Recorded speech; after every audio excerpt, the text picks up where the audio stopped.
대파는 한약재로 쓰는 이름이 따로 있을 정도로 한국 음식에 빠짐없이 들어갑니다. 특히 대파랑 같이 먹었을 때 기름때가 잔뜩 낀 혈관 건강에 도움을 주고 힘들 정도로 불편한 무릎 통증에 도움을 주는 이유가 있었는데요. 오늘 대파랑 꼭 같이 드셔야 하는 한국 음식 3가지를 알아두시면 좋겠습니다. 여러분들과 가족의 건강을 지키는 가장 쉬운 방법, 건강한 동행TV 구독과 좋아요를 눌러주세요. 앞으로도 대한민국 넘버원 건강 채널이 되겠습니다. 대파는 1년 내내 접하기 쉽죠. 근데 사람이라는 게 그렇습니다. 너무 흔하고 익숙하면 그 소중함을 잘 모른다는 건데요. 오늘 영상을 보시고 나면 그 생각이 180도 달라지실 겁니다. 특히 중요한 건 대파랑 같이 먹는 음식이 어떤 것이냐에 달려 있는데요. 모든 음식에 다 어울리는 게 아니기 때문입니다.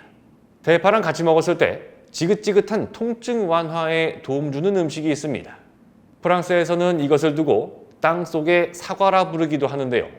실제 병원에서 약으로 쓰는 성분이 들어있다고 하니 알아두시면 좋겠습니다. 두 번째, 대파를 생강과 같이 먹는 방법이 있는데요. 불어난 뱃살과 위험한 내장 지방을 줄이는 매우 간단한 방법을 알려드리겠습니다. 마지막으로 3번째는 장어랑 대파를 같이 먹어야 하는 이유인데요. 혈관 건강에 막강한 시너지를 내는 방법이었습니다. 땅속의 사과라는 별명을 가진 음식의 정체는 감자입니다. 척박한 환경에서도 풍부한 양의 비타민C를 공급해줬기 때문이죠. 그런데 현대인들에게는 감자에 들어있는 비타민C보다 중요한 것이 있었습니다. 바로 통증 완화에 도움을 준다는 아트로핀 성분인데요. 병원에서 통증을 줄이거나 없앨 때 쓰는 마취약에도 들어간다고 합니다. 최근에는 근시를 치료하는 효과가 입증됐다는 내용도 확인이 됐는데요. 그런데 한번 생각해 보세요. 감기 걸려서 목 아플 때 민간요법으로 대파를 끓여 먹잖아요. 특히 대파 뿌리를 끓여 먹으면 감기가 낫는다고 믿는 분들이 많은데요. 실제로도 대파는 목이나 기관지 말고도 통증 자체를 완화하는 성분이 들어 있습니다. 무릎 통증도 물론 포함이고요. 대파를 생으로 먹으면 매운맛이 난다는 점에 주목을 해야 됩니다. 바로 대파에 들어있는 염증 완화 물질, 알리신입니다. 그래서 감자와 대파는 만성 통증으로 고통받는 분들에게 정말 좋은 궁합이 될 수 있는데요. 감자는 부교감신경을 안정시켜서 통증을 덜 느끼게 하고, 대파는 통증을 일으키는 원인, 염증 그 자체를 줄이는 역할을 할 수 있기 때문입니다. 대파하고 감자를 채로 썰고 기름에 살짝 볶아서 드시면 좋은데요. 그래야지만 비타민 K처럼 흔하게 접하기 어려운 지용성 영양소 흡수율이 높아지니까요. 그리고 대파가 줄기 쪽은 하얗고 위로 갈수록 녹색인데요. 그 부위에 따라서 영양소 함량이 조금씩 다릅니다. 예를 들면 베타카로틴은 녹색 이파리 부분에 많고 칼슘 철분은 흰색 줄기에 더 많다고 하니까요. 골고루 섞어서 다 드시면 좋겠습니다. 대파를 먹는 이유 중에 혈관 청소를 빼놓을 수가 없죠. 그래서 장어랑 같이 드시면 더 좋습니다. 장어에 아르기닌이라는 성분이 들어있는데요. 평소에 영양제 쪽에 조금만 관심이 있었던 분들이라면 바로 아실 겁니다. 아마 인터넷에 검색해 보시면 운동 열심히 하는 댄스 가수 출신 남자 연예인 사진이 많이 보이는데요. 꼭 헬스장에서만 먹어야 되는 성분이 아닙니다. 근육보다 혈관 건강이 특히 더 중요하니까요. 나이가 들수록 혈압이 올라가서 위험하죠. 가장 큰 이유는 노폐물과 기름때가 달라붙으면서 혈관이 좁아지기 때문입니다. 뇌세포부터 발끝까지 우리 몸에 있는 모든 세포는 언제나 신선한 산소와 영양분을 필요로 하는데요. 그걸 옮겨주는 게 혈액, 그 통로가 혈관입니다. 그런데 혈관이 좁아진다고 해서 혈액을 덜 보낼 수는 없겠죠. 좁은 혈관을 억지로 빠져나가려고 하다 보니까 혈압이 올라가는 겁니다. 그럼 이걸 최대한 해결하려면 어떻게 해요? 방법은 2가지죠. 노폐물을 조금이라도 없애거나 혈관 자체를 확장시켜주거나. 대파랑 장어를 같이 먹어야 하는 이유가 여기에 있습니다. 대파는 혈관을 타고 돌아다니는 노폐물, 예를 들면 중성지방, 콜레스테롤 이런 것들을 배출하는 알리신 성분이 들어 있습니다.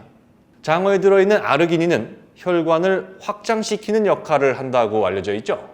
그야말로 혈관 건강을 위한 최고의 궁합, 최고의 짝꿍이라고 부를만 합니다.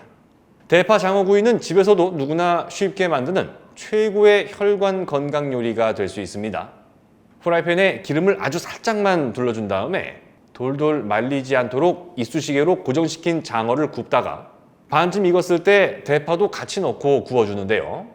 바다장어보다는 비싼 민물장어가 고급이라고 생각하실 수도 있지만 영양소 측면에서는 결코 뒤처지지 않습니다. 후춧가루는 다 굽고 나서 뿌리시는 게 좋고요. 소금은 뿌리지 말고 찍어 드시기 바랍니다.